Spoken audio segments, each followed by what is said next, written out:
کہ ان چیزوں کو ہم کو چھوڑنا ہے. دیکھیے محرم ہر سال آتا ہے، ہر سال ہم محرم کرتے ہیں. اس سال جو 2011 کا محرم ہے، آپ سوچیں کہ اس محرم میں آنے سے پہلے مجھے یہ پتہ نہیں کہ ایک مومن کتنا پریپریشن کرتا ہے محرم کی. محرم آنے سے پہلے آپ نے پریپریشن کیا کیا، تیاری کیا کی؟ کچھ تو تیاری کی ہوگی نا کہ میں محرم آ رہا، مجھے یہ کرنا ہے، یہ کرنا ہے، یہ کرنا ہے. یا صرف محرم آیا ہم نے اس کو لے لیا؟ یہ شیعہ کی پہچان نہیں ہے. اگر آپ کے پاس کوئی تیاری نہیں ہے، یہ بات سب کے لیے، لڑکی لڑکا عورت مرد سب کے لیے، کہ کچھ تو تیاری کرو، کچھ تو سوچو کہ ہم کو محرم کے لیے کرنا کیا ہے. کوئی تو پریپریشن ہو ہمارا. کوئی بڑی چیز کو حاصل کرنے کے لیے آپ کی لائف میں جب کوئی بڑی چیز آپ کو آفر کی جاتی ہے، دی جاتی ہے، تو ہم یوں تو نہیں لیتے نا، کچھ تو تیاری کرتے. محرم آنے سے پہلے ہر شیعہ کم از کم سوچے کہ اس سال میں کون سے ایسے کام کروں کہ جس سے میں اپنے امام کے قریب ہو جاؤں، حسین ابن علی کے قریب ہو جاؤں، ان کے سے کلوز ہو جاؤں. دیکھیے محرم آیا، امام آپ کے گھر میں مہمان آئے. دنیا کے ہر گھر میں جہاں جہاں شیعہ رہتا ہے، محرم کا چاند دیکھتے ہیں، گھر میں عزاخانے اسٹارٹ کرتے ہیں. چھوٹے عزاخانے، بڑے عزاخانے، بہرحال ممبر اسٹارٹ ہوتا ہے آپ کی زبان میں، علم اسٹارٹ ہوتے ہیں. تو ایک تیاری کر رہے ہیں نا محرم کی کہ محرم آنے والا ہے، محرم آنے والا ہے.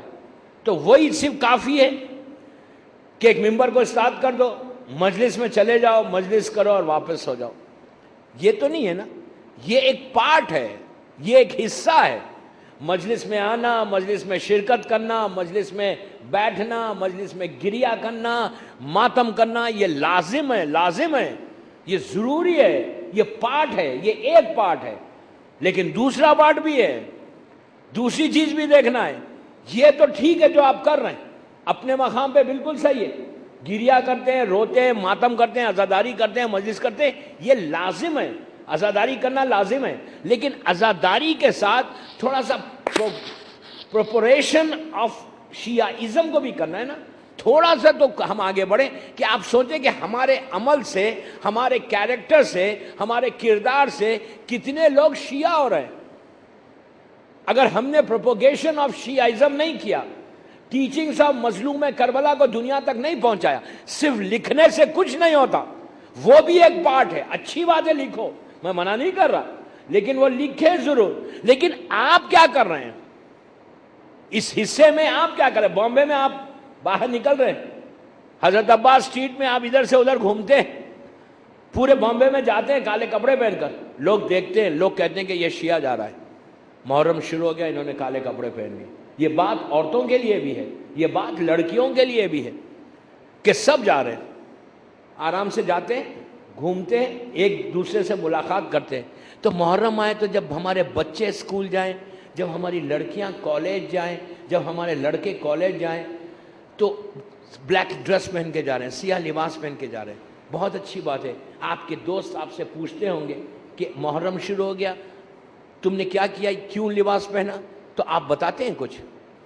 بابا سنو، ایک ایک بچہ، ایک ایک بچہ، ایک ایک لڑکی اپنے مذہب کے سفیر ہیں. یہ لوگ ہمارے اسکول میں جو بھی جا رہا ہے، جو بھی بچہ اسکول جاتا ہے، جو بھی لڑکی اسکول جاتی ہے یا کالج جاتی ہے، وہ اپنے ریلیجن کی سفیر ہے، ایمبیسیڈر ہے، ایمبیسیڈر. میں نے بڑی بات کی، ایک لڑکا نہیں ہے، ایک لڑکی نہیں ہے، وہ ایک لڑکی پورے معاشرے کو بدل سکتی ہے. جنریشن ہے، جنریشن ہے. جب آپ اسکول جائیں، کالج جائیں، جب دوسرے والے لڑکے پوچھیں کہ تم کیا کر رہے ہو محرم میں، تو اٹ از یور ریسپانسبلٹی. یہ آپ کی مورل ریسپانسبلٹی ہے ہر شیعہ کی، کہ اس کو چاہیے کہ ایکسپلین کرے، بتائے کہ ہماری ذمہ داری، ہم محرم کیوں کرتے ہیں، وائی، کیوں کر رہے ہیں محرم، امام حسین پہ ہم کیوں روتے ہیں، امام حسین نے کیا کیا. میں یہ پورے عشرے میں بتاؤں گا آپ کو کہ کیا کیا چیزیں میرا مظلوم امام نے کیا تھا. تو سب سے پہلے ہم کو یہ چیک کرو کہ حسین کو پسند کیا ہے اور حسین کو پسند جو چیز نہیں ہے وہ کیا ہے. جب آپ جائیں مظلوم اسکول کالجز بچے جائیں تو ایمبیسیڈر بن کے جائے, سفیر بن کے جائے. جیسے ایک ملک کا باہر کے, ہمارے کویت میں انڈیا کا ایک ایمبیسیڈر رہتا ہے, ایک آدمی بس سفیر بن کے آتا ہے. وہ جب وہاں پہنچتا ہے, اب جیسا انڈیا میں دنیا کے جتنے ملک ہیں ان سب کے سفیر بیٹھے ہوئے ہیں دہلی میں, ایک آدمی ریپرزینٹ کر رہا ہے پورے ملک کو, اور اس کو دیکھ کے پتہ چلتا ہے کہ وہ ملک کیسا ہے. اس کو دیکھنے کے بعد اندازہ ہوتا ہے کہ وہ ملک کیسا ہے, وہاں کے لوگ بات کیسے کرتے ہیں. اسی طرح جب انڈین ایمبیسیڈر کویت میں بیٹھتا ہے نا, تو اس کو دیکھ کے پتہ چلتا ہے کہ ہندی لوگ رہتے کیسا ہیں, ہندی بات کیسے کرتا ہے, ہندی کا کلچر کیا ہے. وہ ایک آدمی پورے ملک کو ریپرزینٹ کر رہا ہے. تو اسی طرح ہمارا ہر بچہ اسکول جب جا رہا, کلاس جب جا رہا نا, تو اس کلاس کو اپنے پورے ریلیجن کو ریپرزینٹ کر رہا ہے.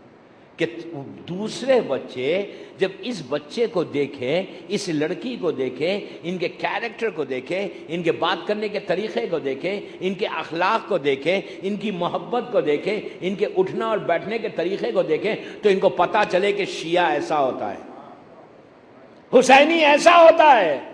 محرم آئے تو بتاؤ لوگوں کو, محرم آئے تو لوگوں کو بتاؤ کہ محرم کا میسج کیا ہے, محرم کا پیغام کیا ہے.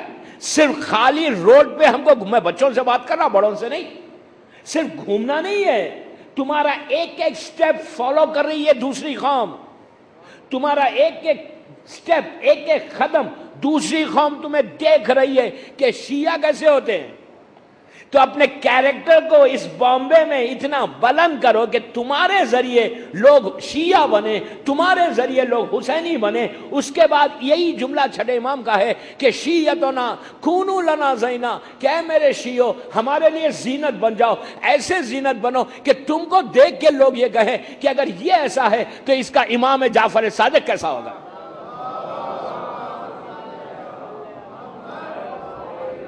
بابا زبردست سالوات پڑھ لیں.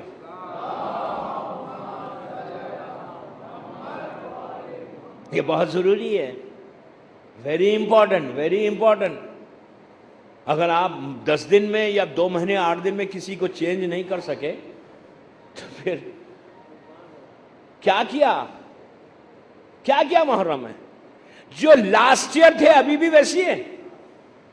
لاسٹ ایئر آپ نے 2 مہینے 8 دن عزاداری کی, 2 مہینے 8 دن حسین کو مہمان رکھا, 2 مہینے 8 دن تک حسین کا غم بنایا. عورت مرد لڑکی لڑکا سب بامبے کے ہر گھر میں امام حسین مہمان رہے 2 مہینے 8 دن, 8 ربیع الاول تک. تو آپ نے امام کو مہمان تو رکھا نا. میں آپ کو ایک بات بتاؤں کہ اگر آپ کے گھر میں کوئی مہمان باہر سے آئے, وہ آئے آپ کے گھر میں قیام کرے, 2 مہینے تک رہے, تو اس کی چیز آپ سیکھیں گے نا.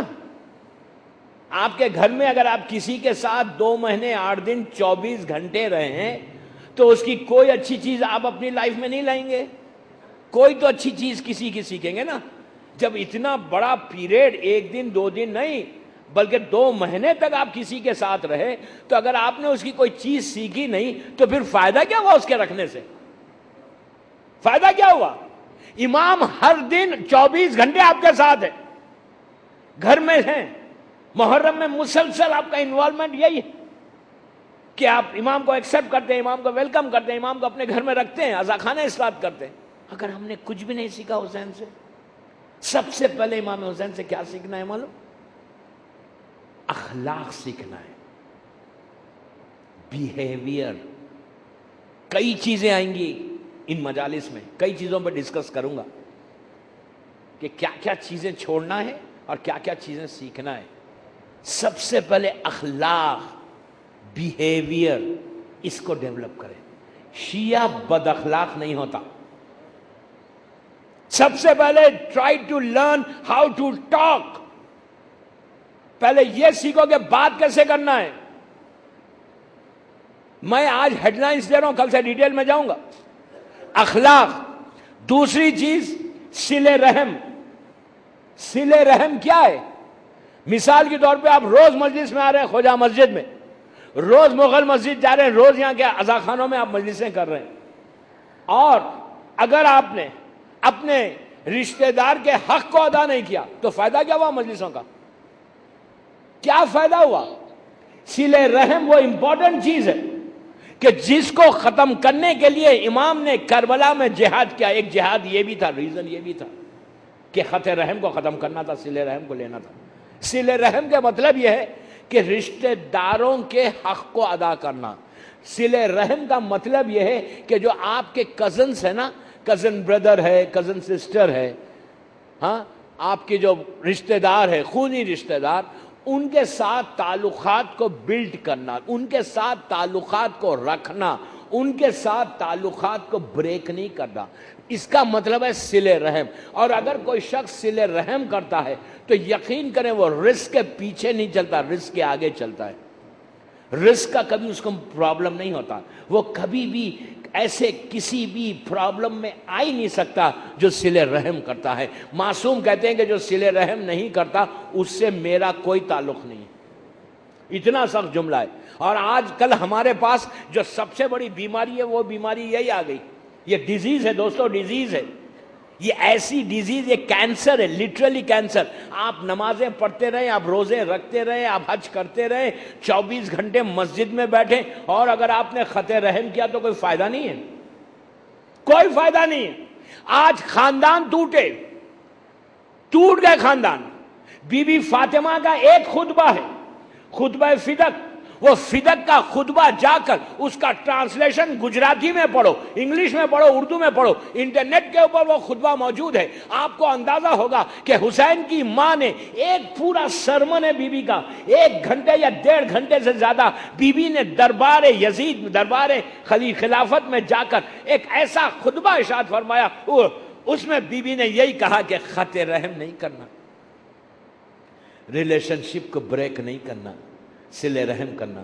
جو خط رحم کرتا ہے نا, جو صلہ رحم نہیں کرتا, ریلیشن شپ, رشتہ داروں کے حق کو ادا نہیں کرتا نا, اللہ اس کی زندگی کی رسی کو کاٹ دیتا. اگر اس کا حق, اس کی قسمت میں, اس کی ڈیسٹینی میں اگر 60 سال لکھے ہوئے ہیں, کہ مثال کے طور پر میں اپنی بات کرتا کہ 60 سال اگر لکھا ہوا ہے میری قسمت میں کہ میں 60 سال زندہ رہوں گا, اور اگر میں صلہ رحم نہ کروں تو 40 سال میں انسان مر جاتا, ایکسیڈنٹل موت ہو جاتی, بیمار, شدید بیمار ہو جاتا, پریشانیوں میں گھر جاتا, اس کے گھر میں بلائیں مصیبتیں آ جاتی, سکون ختم ہو جاتا, پیس, ٹوٹل پیس ختم ہو جاتا اگر صلہ رحم نہیں کرو گے. صلہ رحم از سو امپورٹنٹ. کربلا کا یہ ایسا میسج ہے کہ اگر انسان صلہ رحم کرتا جائے نا, یقین کریں پھر بامبے میں کوئی خاندان ٹوٹے گا نہیں, کوئی گھر میں پرابلم نہیں ہوگا. آج جو میں آ کے بامبے 3 دن ہو گئے, 3 یا 4 دن, 3 دن شاید, مسلسل فون سے سگے رشتہ دار, بھائی کا بچہ, بہن کا بچہ, سگا بھائی دوسرے بھائی سے پرابلم, بہن بھائی کا مسئلہ, ملتے ہی نہیں, بڑے سکون کے ساتھ زندگی گزار رہے. کہتے ہیں کہ we don't want to meet, ہم کو ملنا نہیں ہے, ہم نے تعلقات ختم کر دیے. Very good. آپ کے ختم کرنے سے کیا ہوتا؟ اگر اللہ آپ سے کر لے, امام حسین آپ سے اگر تعلقات کو بریک کر لے تو کیا ہوگا؟ کبھی یہ سوچا؟ ہم بڑے آسانی سے کہہ رہے ہیں کہ صلہ رحم ہم نے اس کے تعلقات ختم کر دیے. امام کہتے کہ میرا تیرا کوئی تعلق نہیں ہے. گناہان کبیرہ شہید دستغیب شیرازی کی کتاب اٹھا کر دیکھیں آپ, 2nd والیوم.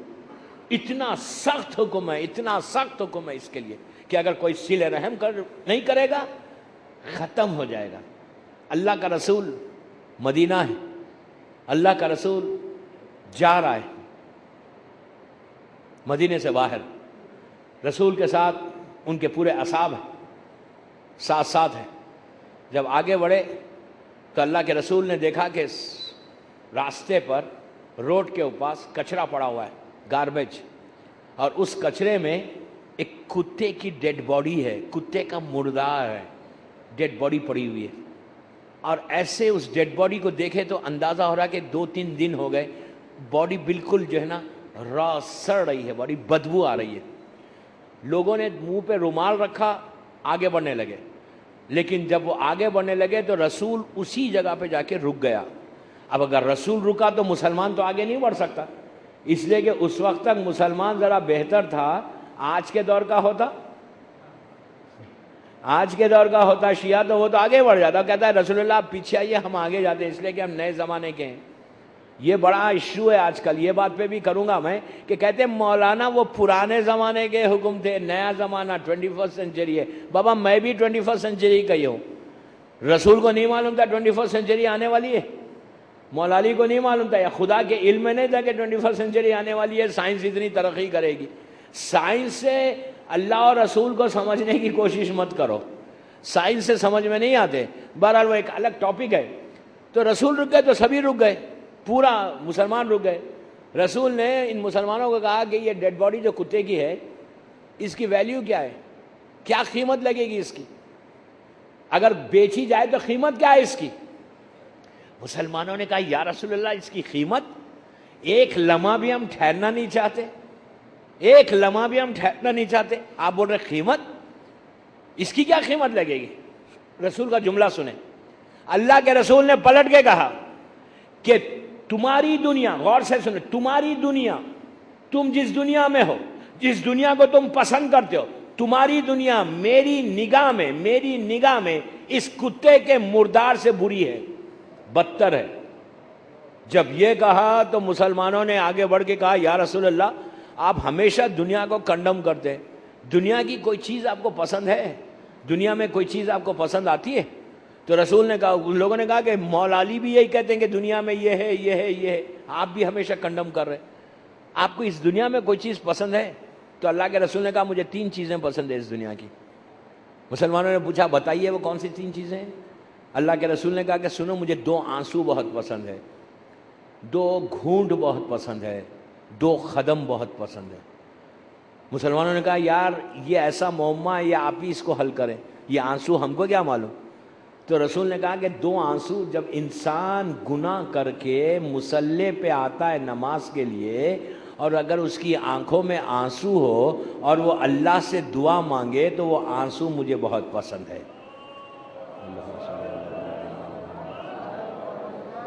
آپ کہیں گے یار آنسو، ہمارے پاس اتنا ٹائم نہیں ہے کہ ہم ڈیٹیل میں نماز پڑھیں، نماز فوراً پڑھے اور بھاگنا رہتا، یہ آنسوؤں کا چکر ہمارے پاس نہیں ہے۔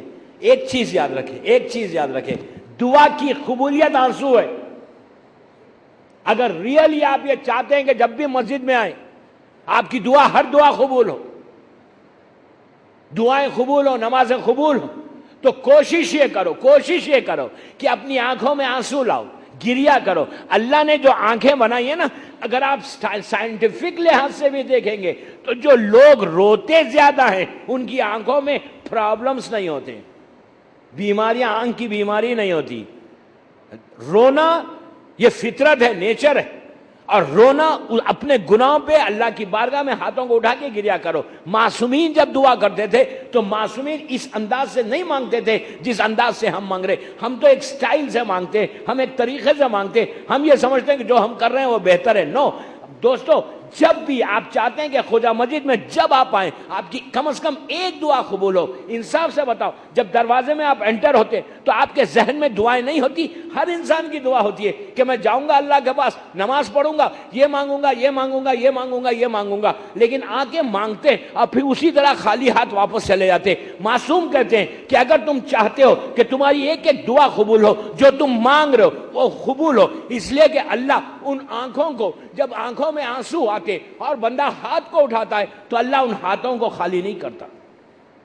کوشش کرو کہ اپنے گناہوں کو یاد کر کے اس کی بارگاہ میں آنسوں سے گریا کر۔ رسول کہتا ہے مجھے وہ آنسو بہت پسند ہے، وہ آنسو مجھے بہت پسند ہے جو اللہ کے نام پہ روتے ہیں۔ دوسری چیز اللہ کے رسول نے کہا کہ وہ گھونٹ مجھے بہت پسند ہے جو صبر کے گھونٹ ہوتے ہیں، پیشنس کے گھونٹ ہوتے ہیں۔ آپ پہ مصیبت آئی، آپ نے صبر کیا، ان اللہ مع الصابرین، اللہ صبر کرنے والوں کے ساتھ ہے۔ تیسری چیز اللہ کے رسول نے کہا کہ وہ 2 قدم جو ہے جو مصلی کی طرف جاتے ہیں، نماز کے لیے جاتے ہیں یا اپنے رشتہ دار سے ملنے کے لیے جاتے ہیں۔ آپ کو پتہ ہے مثال کے طور پہ جملہ ہے کہ باندرا میں آپ رہتے ہیں اور یہ کیا کون سا ایریا، ڈونگری، یہاں پر کوئی آپ کا رشتہ دار ہے غریب، آپ باندرا سے چل رہے ہیں اللہ کے رسول کہتا ہے کہ ایک قدم، ایک سٹیپ کے بدلے میں اللہ 1000 گناہ کو معاف کرے گا، 1000 نیکی تمہارے اعمال نامے میں لکھے گا۔ آپ خود انصاف سے بتائیے کہ باندرا سے اگر کوئی یہاں کا حصہ لگائے، سٹیپس کا حصہ لگائے، تو اس وقت تو آپ تو کاؤنٹ لیس ہو جائیں گے۔ آپ تو گاڑی میں آتے ہیں، لیکن گاڑی میں آتے ہیں، اللہ کے پاس تو سٹیپس کا حساب ہے نا، ثواب کا جب بھی ہے وہ زیادہ ہی ہے، تو سٹیپس کا حساب ہے۔ آپ اندازہ لگاؤ کہ ایک آدمی سے ملنے کا اللہ نے اجر کتنا رکھا، کتنا ثواب رکھا، کہ ایک قدم اٹھاؤ گے تو میں 1000 گناہ معاف کریں گا۔ آپ کہیں گے میرے اتنے گناہ ہی نہیں ہیں، مجھے معاف تھوڑی کروانا ہے۔ یہ ذہن سے نکال دیں کہ گناہ نہیں ہے، ہر انسان کے گناہ ہے، ہر انسان کے گناہ ہے۔ وقت ہو گیا، میں کیا کروں، میں نے آج ہیڈ لائنز دی آپ کو، صرف سرخیاں دی، کل اس کے ڈیٹیل میں جاؤں گا، مجھے 2 بجے مجلس ختم کرنا ہے، کل سے ڈیٹیل میں جاؤں گا کہ صلہ رحم کیا ہے، اپنی دعاؤں کو قبول کیسے کرائیں، امام حسین سے قریب کیسے ہو، محرم میں جب آیا تو محرم میں ہم امام کے ساتھ کیسے فیا لیتنی کنتوں کا جواب دیں۔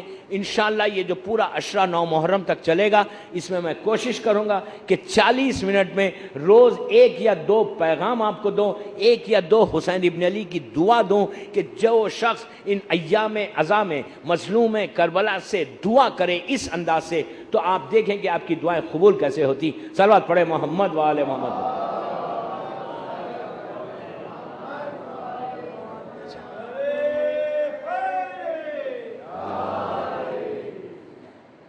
صلوات کم از کم بآواز بلند پڑھ لیں۔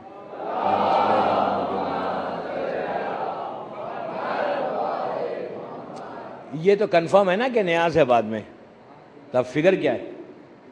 بآواز بلند صلوات پڑھیں۔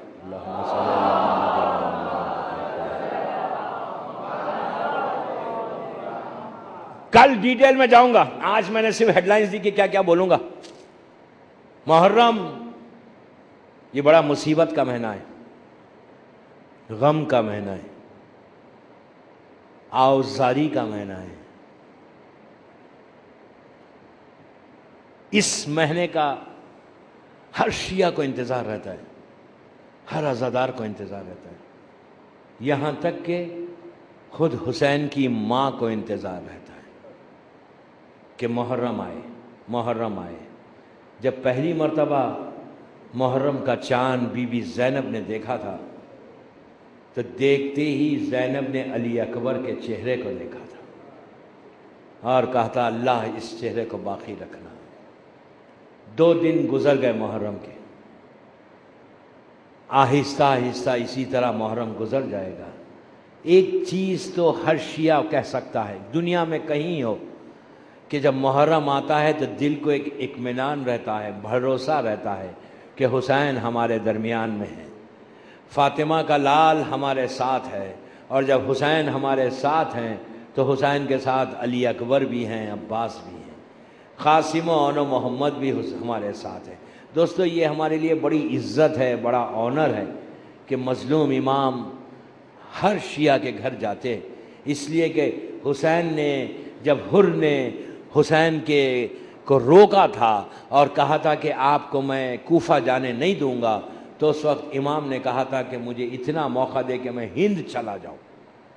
اس لحاظ سے بھی جتنے ہند والے ہیں نا، یہاں پہ ایک عقیدہ ہی اور ہے۔ میں نے دنیا کا ہر محرم کیا ہے، لیکن یقین کریں جیسا محرم ہمارے ہندوستان میں ہوتا ہے، اپنے اپنے طریقے سے لوگ محرم کرتے ہیں، اپنے اپنے طریقے سے لوگ یہاں پہ ایام عزا میں گریہ و زاری کرتے ہیں۔ بس ایک روایت پڑھوں گا اور زحمت کو تمام کروں گا۔ دوستو محرم کی تیاری جب بڑھتی گئی نا، ہر طرف دنیا میں محرم منایا گیا۔ اور یہ چیز یاد رکھے کہ اتنی آسانی سے جیسے آج ہم محرم کر رہے ہیں نا، اتنی آسانی سے پہلے محرم نہیں ہوتا تھا، بالکل نہیں ہوتا تھا۔ بڑی تکلیفوں سے یہاں تک یہ کربلا پہنچی، بڑی مصیبتوں سے کربلا پہنچی۔ کسی کی قربانیاں ہیں، عورتوں نے بچوں کو قربان کیا، اپنے مردوں کو قربان کیا، عورتیں بیوہ ہو گئیں، بچے یتیم ہو گئے، اس عزاداری کو باقی رکھنے کے لیے۔ عزاداری یہ اتنا بڑا نعمت ہے، یہ ہمارے لیے اتنی بڑی نعمت ہے کہ ہم اندازہ بھی نہیں لگا سکتے۔ ہماری آنکھوں کے سامنے پردے ہٹیں گے تو اندازہ ہوگا کہ یہ عزاداری جو ہم کو ملی ہے یہ کتنی بڑی نعمت ہے۔ اس لیے کہ دوستو دنیا کی ہر چیز آپ بڑا گھر بنائیں، خوبصورت گھر بنائیں، صاف ستھرا رکھیں، ہاتھوں کو جوڑ کے آپ بول سکتے کہ میرے گھر میں آئیے یا رسول اللہ، رسول کو دعوت دے سکتے، مولا علی کو آپ بلا سکتے اپنے گھر میں، بی بی فاطمہ سے کہہ سکتے کہ شہزادی میرے گھر میں آئیے۔ کیا گارنٹی ہے کہ بی بی آئے؟ کوئی عمل، قرآن خوانی رکھو گھر میں، قرآن خوانی رکھ کر نمازیں پڑھ کر دعا مانگ کے کہو بی بی آؤ، ہو سکتا آئے ہو سکتا نہیں آئے، کوئی یقین نہیں ہے، کوئی گارنٹی نہیں ہے کہ امام آئے گا تمہارے پاس، لیکن ایک عزائے حسین ایسی چیز ہے کہ بڑے گھر کی ضرورت نہیں، بستر کی فرش کی ضرورت نہیں، تبرک کی بھی ضرورت نہیں۔ اگر غریب ہو کچھ نہیں کر سکتے، کچھ نہیں کر سکتے، خاک پہ مجلس کرو، خاک پہ مجلس کرو۔ یہ بی بی زینب نے جو پہلی مجلس کی تھی شام میں، جب چوتھے امام نے آ کے کہا کہ پھوپھی اماں یزید نے ہم کو رہا کر دیا، چاہیں آپ شام میں رہے چاہیں کربلا جائیں یا مدینہ، تو زینب نے کہا کہ بیٹا میں کہیں نہیں جاؤں گی، پہلے بھائی کی مجلس کروں گی۔ تو اب اندازہ لگائیے کہ مجلس حسین زینب کے لیے کتنی بڑی بات تھی۔ کہا کہ یزید سے کہو کہ ایک مکان خالی کرے، مکان خالی کیا گیا، سیدانیاں آ کے مکان میں بیٹھ گئی، شام کی عورتوں کو دعوت دی گئی کہ مجلس ہو رہی ہے۔ شام کی عورتیں یہ سمجھ کے آئیں کہ بڑے گھر کے لوگ ہیں، مدینے کے رہنے والے ہیں، بھاری لباس پہن کر آئیں، لیکن آئیں تو عجیب منظر دیکھا کہ خاک پہ چند بیویاں بیٹھی ہوئی ہیں، ان کے سروں پہ چادر نہیں ہے بلکہ خاک پہ بیٹھ کر بیچ میں ایک بیوی ہے جو سر کو اٹھا کے کہا کیا تمہارے شہر میں پرسے کا یہی طریقہ ہے؟ وہ لوگ گھر گئے، سیاہ پوش ہو کے آئے، کالا لباس پہن کر آئے، زینب نے ان کو خاک پہ بٹھا دیا اور بٹھا کے کہا بیویوں سنو، ہمارا گھر اجڑ گیا، ہمارے بچے مار ڈالے گئے، ہمارا گھر اجڑ گیا۔ عزیزو زینب نے خاک پہ مجلس کر کے دنیا کو دیا کہ آنے والے زمانے میں اگر کسی کو موقع نہیں ملے تو وہ خاک پہ میرے بھائی کی مجلس کرے، ہم آئیں گے۔ یہ ایک روایت ہے۔ دوسری روایت چوتھے امام سے ہے، حسین کے بیٹے سے ہے۔ چوتھے امام کے پاس ایک مدینے میں واقع کربلا کے بعد کچھ مدینے میں لوگ آئے اور آگے کہا مولا ہمارے گھر میں خوشی ہے، مولا خوشی کی محفل ہے، لڑکے کی شادی ہے، آپ میرے گھر آئیے، میرے گھر میں برکت ہوگی۔ بس یہ کہنا تھا کہ مولا خوشی ہے اور گھر آئیے، امام نے سر کو اٹھا کے کہا اے بھائی کربلا کے بعد ہم کسی خوشی میں شریک نہیں ہوتے، ہمارے گھر سے خوشی ختم ہو گئی۔